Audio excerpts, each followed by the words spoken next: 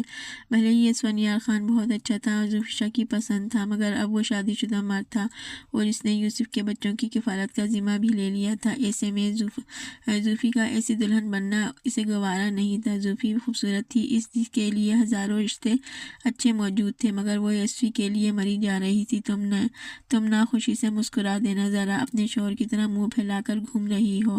چچی جان نے اسے گھورا۔ کیا ہو گیا ہے امی آپ کو؟ مورے جان کی طبیعت ٹھیک نہیں ہے، اسفند کا موڈ خراب ہے، آپ نے دیکھا؟ اور دورات کا تو پوچھیں ہی مت، کتنا غصہ کر رہے ہیں، وہ خوش نہیں ہے زوفی کے فیصلے سے۔ ایسے میں کیسے خوش ہو سکتی ہوں؟